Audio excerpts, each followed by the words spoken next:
Hi there, Victor Bra speaking to you, anarchist artist. Okay, on the subject of voting. Oh, voting.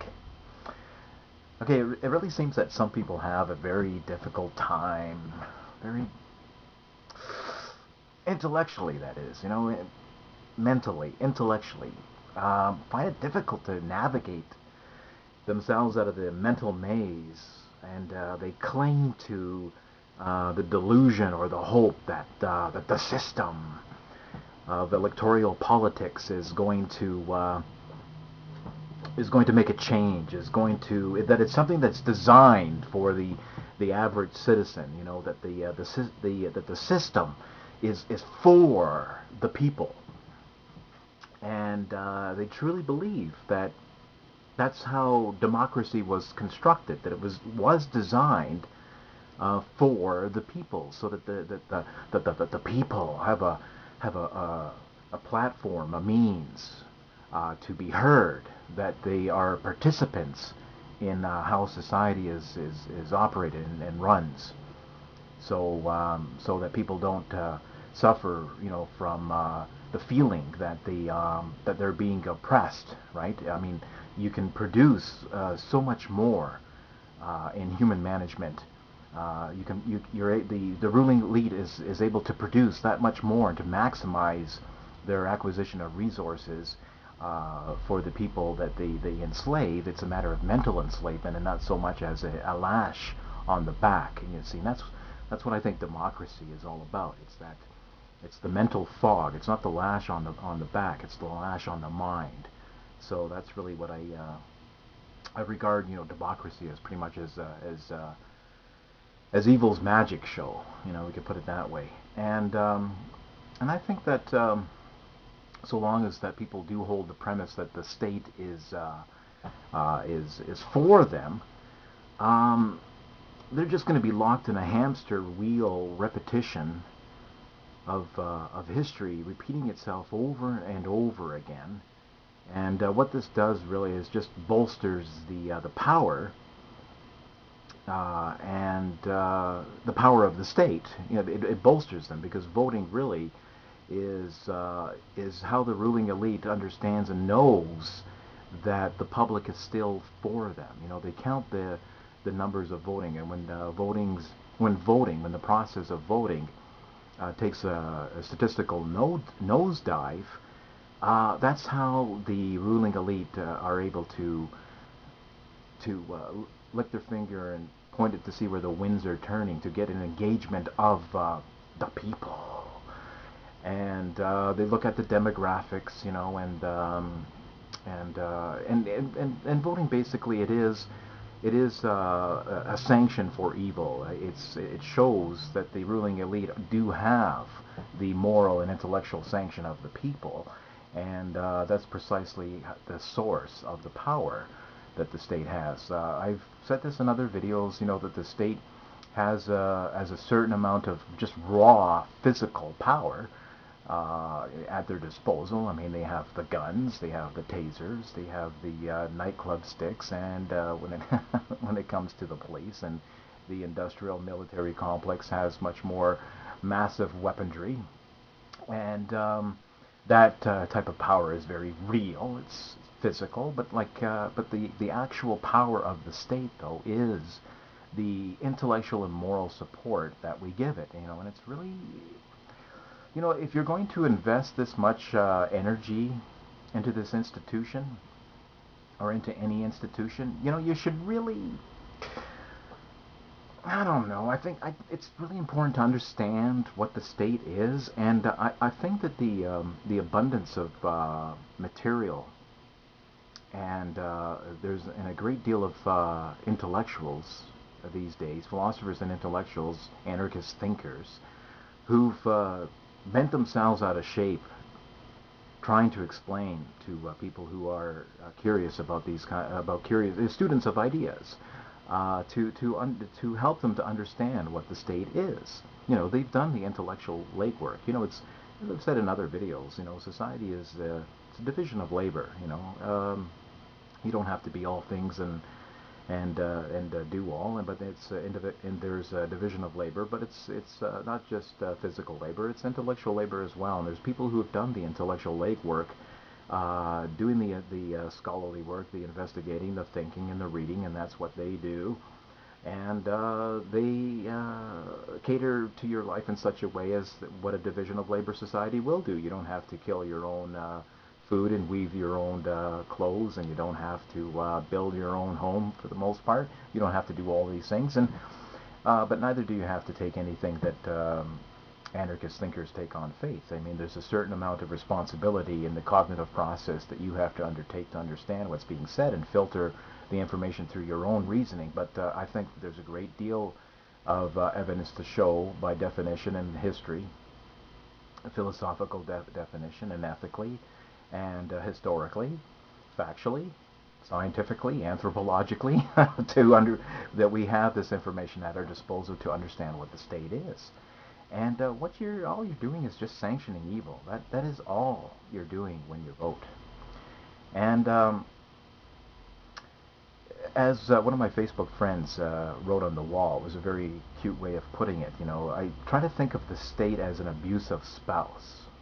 Okay, and when you vote, you're simply renewing your vows. You know, so that was a very interesting way of putting it. And so basically, you know, but understanding what the state is. I mean, you can understand what it is by what it does. Okay, I mean, that's kind of a tip-off. That's kind of a tip-off, right? You know, it's just like how we understand what people are all about. You know, it's not so much as to what they say. I mean, no, it's what they do. You know, it's what they do. That's how we determine the moral fiber of an individual. That's pretty much how we have a good tap on their character. I mean, some people do. The people are good who make mistakes, of course. That's understandable. But we're talking about a continuum here. And some people who are continuously assholes are, you know, probably not. It's not just a moral lapse. Like I say, we all do stupid things. Good people make bad choices. And but we're talking about a continuum here, a mode of behavior that is expected and constant and ongoing. And we can see this with the state, that it progressively gets worse. We can understand what the state is by what the state does. And what it does is, of course, is that it initiates the use of physical force against peaceful citizens and plunders their wealth. And out and out kills them, too, as well. Democide.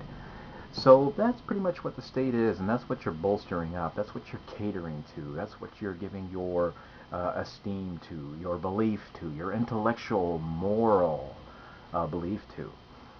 And another thing too is like this whole idea of voting to get the right person in. I mean, for God's sakes, you know, if you're looking for some libertarian thinker or Ron Paul to get at the helm, you have to understand that the ship of state, my friends, it's going down. Okay, it's going down.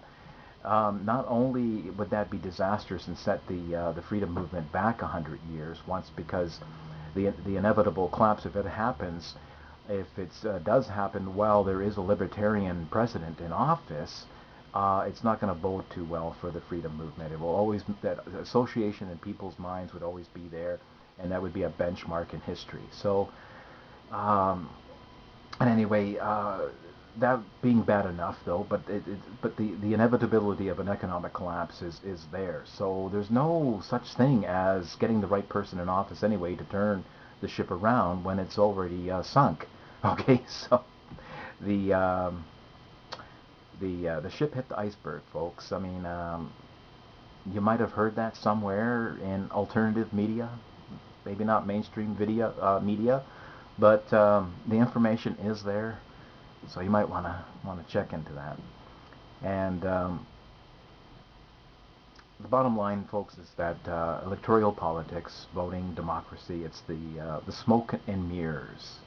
It is evil's magic show. And when you try to bolster this system and give it any kind of credence whatsoever, if you don't just simply live your life navigating around its impositions and predations and just try to live the best life that you can, to live freely, to live intellectually free, and to achieve your own happiness. That is an enormous task to undertake to begin with. That's an enormous responsibility, and it's a worthwhile responsibility.